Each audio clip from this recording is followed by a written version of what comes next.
आणि आज रुग्णवार्ता चॅनलसोबत आज आपण आलेलो आहोत संस्कृती मल्टी स्पेशालिस्ट हॉस्पिटल या ठिकाणी. आणि या ठिकाणी आपण डॉक्टर वसंत बुर्ले सर यांच्याशी आज चर्चा करणार आहोत. नमस्ते सर. नमस्ते मॅडम. नमस्ते.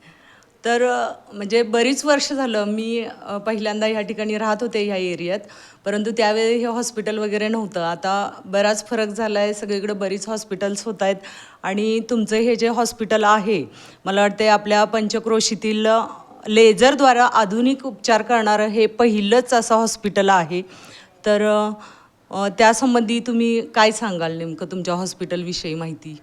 नमस्कार मॅडम. मी तुमचा मूळव्याध पोटविकार व हर्नियातज्ञ डॉक्टर वसंत बुर्ले. मी गेले 11 वर्ष सांगली येथे संस्कृती मल्टीस्पेशालिटी हॉस्पिटलमार्फत रुग्णसेवा देत आहे. आपलं हॉस्पिटल हे 50 बेडेड मल्टीस्पेशालिटी हॉस्पिटल आहे. ह्या हॉस्पिटलमध्ये मी स्वतः सर्जन आणि मूळव्याध पोटविकार व हर्नियातज्ञ म्हणून कार्यरत आहे.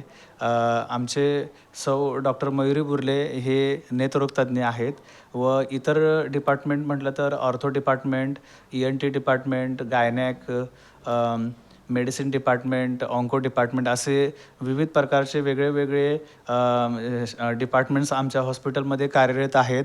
हे सर्व डिपार्टमेंटच्या मार्फत आम्ही महात्मा फुले जन आरोग्य योजना व आयुष्मान भारत जन आरोग्य योजना यांच्यामार्फत बरेच रुग्णांना मोफतमध्ये सेवा देत आहे.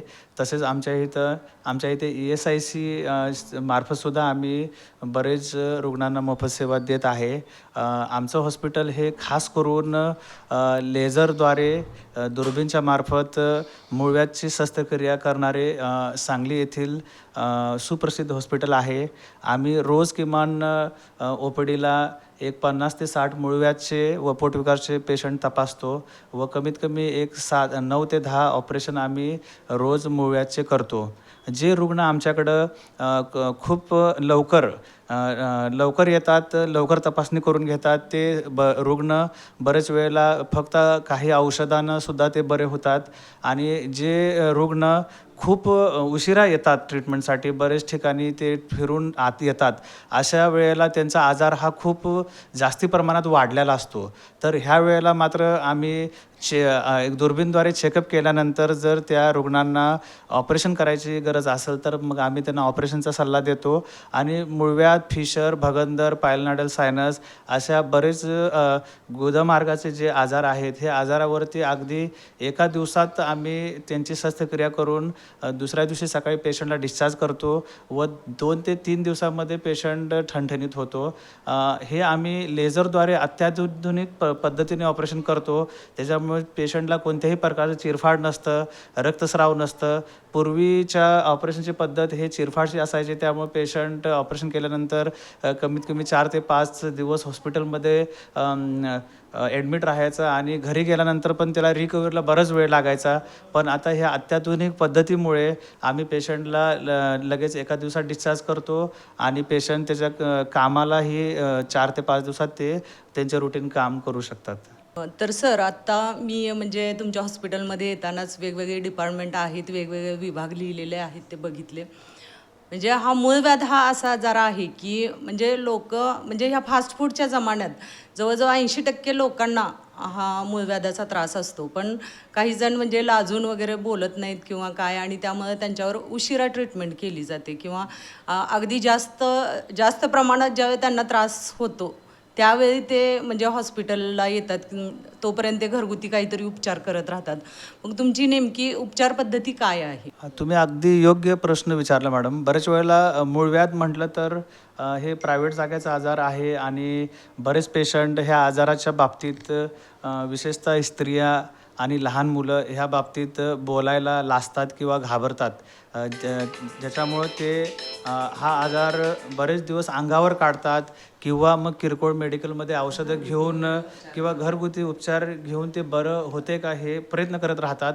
पण मात्र खूप जास्त आजार वाढल्यानंतर जेव्हा त्यांना असह्य होतं तेव्हा ते हॉस्पिटलला किमान 50 ते 60% लोक असे असतात की ते खूप लेट मूळव्याधच्या संदर्भात आजार असेल तर खूप लेट हॉस्पिटलला ते येतात आणि आमच्याकडून तपासणी करून घेतात.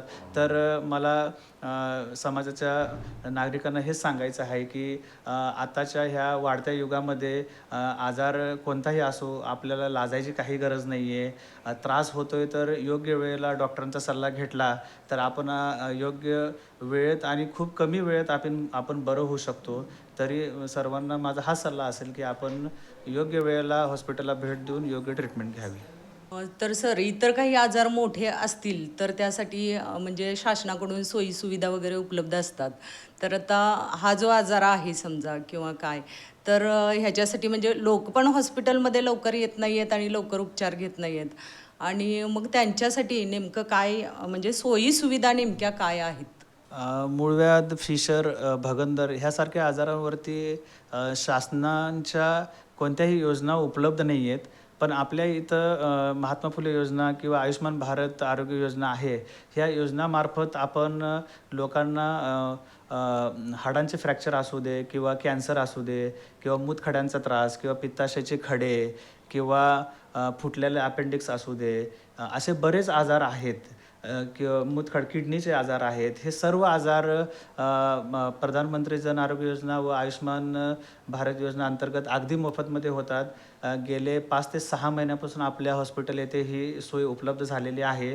तरी माझं सर्व नागरिकांना हेच आव्हान आहे की त्यांनी ह्या संधीचा लाभ घ्यावा व आपल्या हॉस्पिटलमध्ये उपलब्ध सर्व सोयीसुविधांचा लाभ घ्यावा. आपल्या हॉस्पिटल येथे ESICची पण गव्हर्नमेंटची योजना चालू आहे. इथे आपल्या इथं कुपवाड MIDC, संजय नगर, अभयनगर ह्या परिसरात कामगार योजनातले पेशंट बरेच आहेत आणि त्यांच्यासाठी हे आपलं हॉस्पिटल हे अगदी मोलाचं ठरेल. अगदी जवळ आहे, सर्व्हिस पण खूप छान मिळू शकते त्यांना. तर सर्वांनी हॉस्पिटलला भेट द्यावी व फक्त मूळव्याध व नेत्ररोग नसून इतर सर्व डिपार्टमेंट आमच्या हॉस्पिटलमध्ये खूप छान पद्धतीनं कार्यरत आहेत. तरी सर्व रुग्णांनी ह्याचा लाभ घ्यावा. आज या ठिकाणी संस्कृती मल्टीस्पेशालिस्ट हॉस्पिटलचे सर्वेसर्वा डॉक्टर वसंत बुर्ले सर यांनी आपल्याला वेगवेगळ्या त्यांच्या हॉस्पिटलमध्ये असलेल्या विभागांची माहिती दिली. म्हणजे इथं फक्त मूळव्याधावरच उपचार होत नाही आहेत तर त्यांच्या हॉस्पिटलमध्ये बरेच असे विभाग आहेत. नेत्र विभाग आहे, शस्त्रक्रिया विभाग आहे, याशिवाय ENT नाक कान घसा तज्ज्ञ ह्याचाही विभाग आहे आणि त्या विभागामार्फत ते आपल्याला वेगवेगळ्या सेवा देत आहेत आणि त्यांच्या हॉस्पिटलमध्ये सुरू असलेल्या ज्या शासकीय योजना आहेत त्याचीसुद्धा सरांनी आपल्याला माहिती दिलेली आहे. तर मी रुग्णांना सरांच्या वतीनं असं आवाहन करते की या सर्व सोयीसुविधांचा त्यांनी लाभ घ्यावा आणि जरूर एकदा आपल्या ह्या संस्कृती मल्टीस्पेशालिस्ट हॉस्पिटलला भेट द्यावी. रुग्णवार्ता चॅनल मार्फत मी सरांचं खूप खूप आभार मानते. धन्यवाद. अधिक माहिती घेऊन येत आहोत पुढील भागामध्ये. आमच्या चॅनलला लाईक आणि सबस्क्राईब करायला विसरू नका. तोपर्यंत पाहत रहा रुग्णवार्ता चॅनल.